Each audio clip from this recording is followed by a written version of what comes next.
Senator from Tennessee. Thank you, Mr. Chairman. Thank you to each of you for coming. And I know some of you had to be subpoenaed to get here, but we do appreciate that you all are here. Mr. Chu, I want to come to you first. We've heard that you're looking at putting a headquarters in Nashville and likewise in Silicon Valley and Seattle. And what you're going to find probably is that the welcome mat is not going to be rolled out for you in Nashville like it would be in California. There are a lot of people in Tennessee that are very concerned about the way TikTok is basically building dossiers on our kids, the way they are building those on their virtual you. And also that information is held in China, in Beijing, as you responded to Senator Blumenthal and I last year in reference to that question. And we also know that a major music label yesterday said they were pulling all of their content off your site because of your issues on payment, on artificial intelligence, and because of the negative impact on our kids' mental health. So we will see how that progresses. Mr. Zuckerberg, I want to come to you. We have just had, Senator Blumenthal and I, of course, have had some internal documents and emails that have come our way. One of the things that really concerned me is that you referred to your young users in terms of their lifetime value of being roughly $270 per teenager. And each of you should be looking at these kids. Their T-shirts they're wearing today say, I'm worth more than $270. We've got some standing up in those T-shirts. Now, and some of the children from our state, some of the children, the parents that we have worked with, just to think, whether it is Becca Schmidt, David Mollick, Sarah Flatt, Annalie Schote, would you say that life is only worth $270? What could possibly lead you? I mean, I listened to that. I know you're a dad. I'm a mom. I'm a grandmom. And how could you possibly even have that thought? It is astounding to me. And I think this is one of the reasons that states, 42 states are now suing you because of features that they consider to be addictive, that you are pushing forward. And in the emails that we've got from 2021 that go from August to November, there is the staff plan that is being discussed. And Antigone Davis, Nick Clegg, Sheryl Sandberg, Chris Cox, Alex Schultz, Adam Masseri are all on this chain of emails on the well-being plan. And then we get to one. Nick did email Mark for emphasis to emphasize his support for the package, but it sounds like it lost out to various other pressures and priorities. See, this is what bothers us. Children are not your priority. Children are your product. Children you see as a way to make money. And children, protecting children in this virtual space, you made a conscious decision. Even though Nick Clegg and others were going through the process of saying, this is what we do. These documents are really illuminating. And it just shows me that growing this business, expanding your revenue, what you were going to put on those quarterly filings, that was the priority.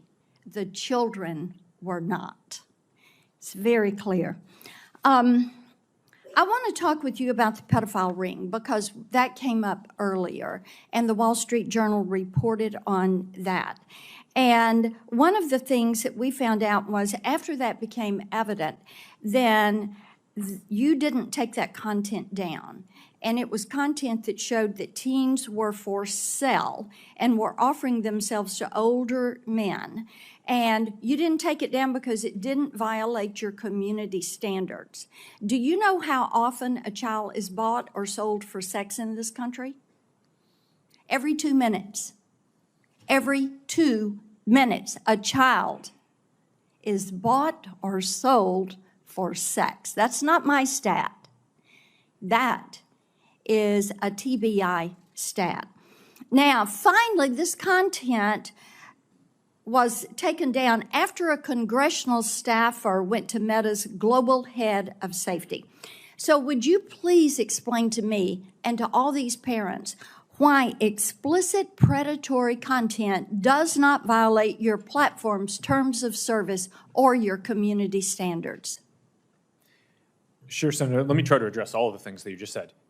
It does violate our standards. We work very hard to take it down. Didn't take it down. We've reported, I think it's more than 26 million examples of this kind of content. Didn't take it down until a congressional staffer brought it up. It may be that in this case we made a mistake and missed something. I think you make a lot of mistakes. But we so have, let's we have move leading on. teams that I want to identify talk more than with you about your Instagram Creators Program and about the push. We found out through these documents that you actually are pushing forward because you want to bring kids in early. You see these younger teenagers as valuable but an untapped audience, quoting from the emails, and suggesting teens are actually household influencers to bring their younger siblings into your platform, into Instagram.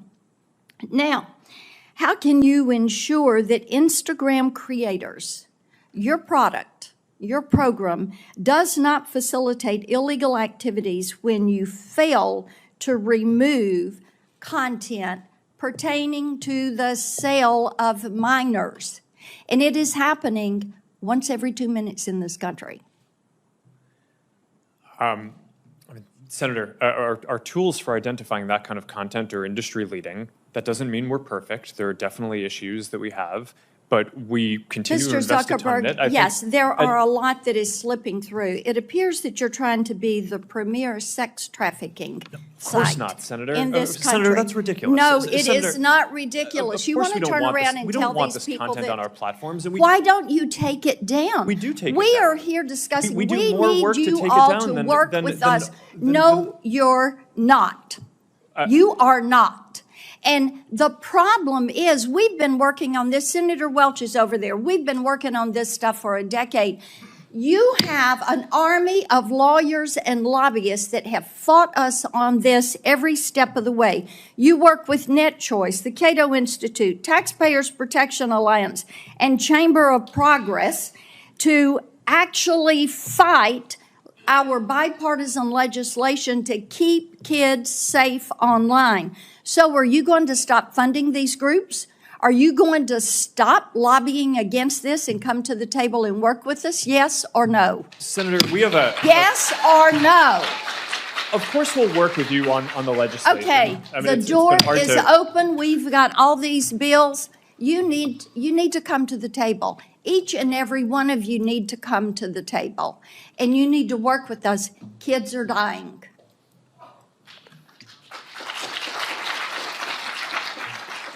Senator Welch. I want to thank. The gentleman yields. I now recognize the gentleman from Arizona, Mr. Crane, for 5 minutes of questioning. Thank you, Mr. Chairman. Ms. Dunn, Ms. Nobles, thank you so much for coming here today. Thank you for your courage. Ms. Dunn happens to be a constituent of mine. She once confronted me at a town hall in Yavapai County and begged me to do something about this invasion at our southern border. Honestly, I couldn't blame her one bit. As a father, I would have done the exact same thing that you did, ma'am. Ms. Dunn, after listening to my Democratic colleagues today, I think you probably had a decent idea of what the problem was before you came up here, but I think it's a lot more in focus now, is it not? I'm glad you had a chance to confront the problem today. We will continue to confront the problem, but I'm glad you got a chance to see it for yourself. Ms. Pearlstein, you said during the audio recording that the chairman played, one of the criteria for impeachment is serious offenses against public trust. Do you still stand by this comment today, ma'am? As I've explained before, offenses against the public trust are instances in which an official is willfully acting for his own benefit or the benefit of his own power or on behalf of a foreign power. Thank you. How is this border crisis that has been planned and executed by Secretary Mayorkas not a serious offense to public trust, Ms. Pearlstein? Having read through the materials, I see no evidence that Secretary Mayorkas has acted on behalf of his own benefit, financially or politically, and I see no evidence that there is collusion or other cooperation or acting on behalf of a foreign power. Do you see evidence of betrayal of public trust? If you need help finding that, ma'am, look to your right. There's two mothers in here that have had their complete lives destroyed, their families destroyed. I'm going to ask Ms. Dunn, has your public trust in Secretary Mayorkas and the Department of Homeland Security been broken? Yes, sir. Ms. Nobles, Yes. do you guys feel betrayed by Secretary Mayorkas and the Department of Homeland Security? You guys know his job is Secretary of Homeland Security. His job, in his title, is to protect the Homeland Security. Do you guys feel betrayed? Yes. I thought so. Ms. Pearlstein, are you familiar with Article 4, Section 4 of the Constitution, often known as the Invasion Clause? Yes, I've read the Constitution. That's not what I asked, ma'am. I asked if you're familiar with that Yes. article. Yes. Thank you. I'm going to read it. The United States shall guarantee to every state in this union a republican form of government, and here's the point, and shall protect each of them against invasion. Ms. Nobles, Ms. Dunn, do you think that this Homeland Security Secretary is protecting these states against invasion? Is she protecting Arizona? Ms. Arizona is not protected against invasion. Ms. Pearlstein, after having me read that, do you think that this secretary is protecting the 50 states against invasion? The word invasion in that clause is not in reference to migrants who are not trying to overthrow the government of the United States. Oh, it's interesting that you say that, ma'am. Very interesting that you say that. Ma'am, Ms. Pearlstein, have you ever studied unconventional warfare? Any idea what that term means? I've heard that term used. I'm What do not you an expert in unconventional warfare. You have any idea what it might mean? Go ahead, take a stab at it. I would rather hear your definition. Okay, great. Do you think in any wild and unprecedented strategy in the history of the world, one of our adversaries might try and send their soldiers to infiltrate our country using our wide open border, not putting them in uniforms, and having them come and present themselves in front of our Border Patrol agents and tell our Border Patrol agents, oh, we're just innocent immigrants. We just want a better life. Do you think that's even possible, Ms. Pearlstein? Might anyone ever lie at the border? Yes. Okay. So it is possible that tens of thousands, you know that's how many we're getting a day, right, ma'am? About 10,000 a day? 10 to 15,000 a day? Are you aware of that? I'm not aware of any statistics. Okay, well, I'll fill you in then, ma'am. You're in the Homeland Security Committee. It's about 10 to 15,000 often, sometimes 12,000 a day. That's more than a combat division coming through our southern border from 160 countries, some of which are adversarial. And I'm going to tell you right now, unconventional warfare has been used since the beginning of time. These people aren't stupid. They're using access to our country to bring in individuals who want to do harm to it. I've been in the classified briefs. It's a fact, ma'am. How many families have to be ruined? How many mothers have to sit next to you before you come to understand this is an invasion of our country, and he's in complete dereliction of duty of his constitutional oath to protect and defend the United States of America? How many, ma'am? Would we need to have 100 here today for you?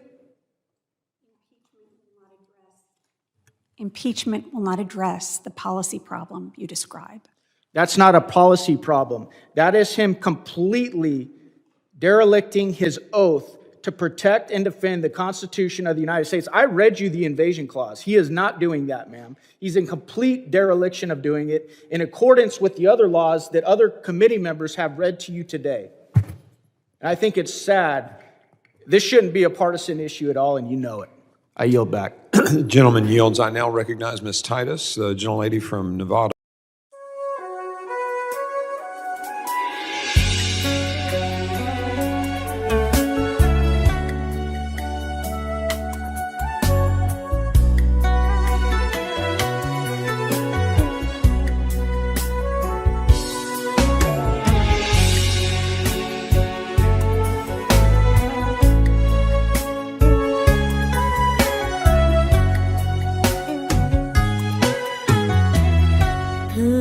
Chọn đêm nay để nhớ thương anh. Em nghe tình yêu thức dậy êm đềm,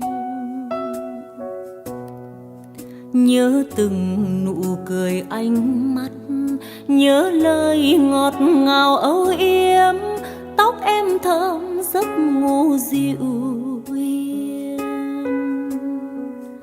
Biết giờ này anh có nhớ em không?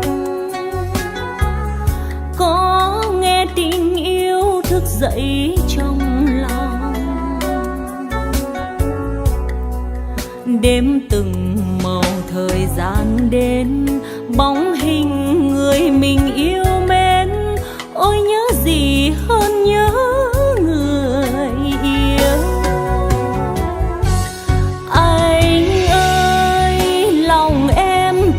Rất chân thành ước nguyện trọn đời yêu anh, chớ đừng giận hơn em nhé.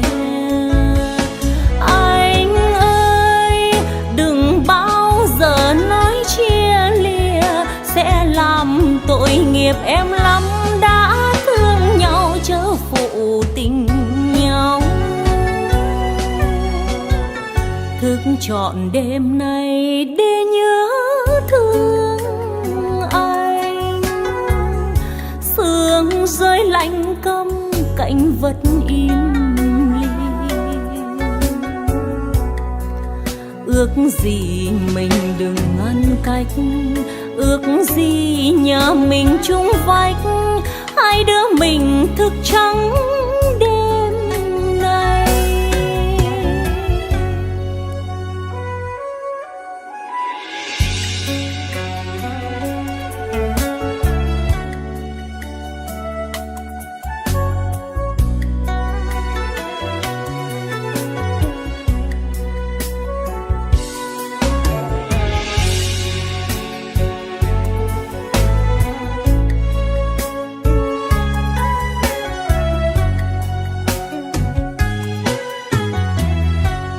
Anh ơi lòng em thì rất chân thành, ước nguyện trọn đời yêu anh, chớ đừng giận hơn em nhé. Anh ơi đừng bao giờ nói chia lìa, sẽ làm tội nghiệp em lắm. Đã thương nhau chớ phụ tình nhau. Thức trọn đêm nay để nhớ thương anh. Sương rơi lạnh câm cạnh vật im lìm. Ước gì mình đừng ngăn cách, ước gì nhà mình chung vách. Hai đứa mình thức trắng đêm nay.